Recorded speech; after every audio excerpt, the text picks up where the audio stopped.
capitale d'Israël. Et on vous retrouve aux États-Unis, David Benaïm. Donald Trump s'est donc montré très optimiste et convaincu d'un deal possible.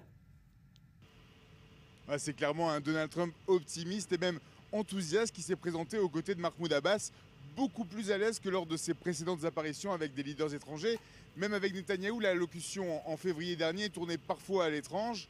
Là, le président américain était à l'aise, la rencontre dans le bureau ovale cordiale, à l'abri des caméras. Puis, après quelques minutes, les deux hommes se sont rendus dans la cabinet room, entourés de la délégation palestinienne et du vice-président Mike Pence, qui a remercié Abbas pour son hospitalité dans le passé lors d'une visite de Noël alors qu'il n'était pas encore vice-président. Rex Tillerson était également présent, mais comme depuis qu'il a été nommé secrétaire d'État, il était toujours très avare de ses mots.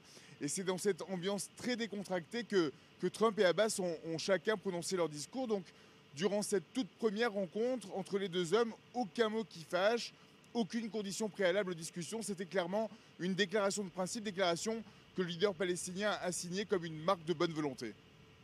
Alors vous avez suivi pour nous cette visite, David, à Washington. Dans les coulisses, quel était le climat ? Oui, dans les coulisses, l'un des membres de la délégation palestinienne qui était déjà à Washington lors de la signature des accords d'Oslo et que j'avais déjà rencontré en l'an 2000 lors des négociations à Camp David entre Yasser Arafat, Ehud Barak et Bill Clinton. Ce négociateur qui a donc connu 4 présidents américains me disait qu'il n'avait pas ressenti un tel enthousiasme, une telle envie apparemment sincère de résoudre ce conflit depuis Bill Clinton.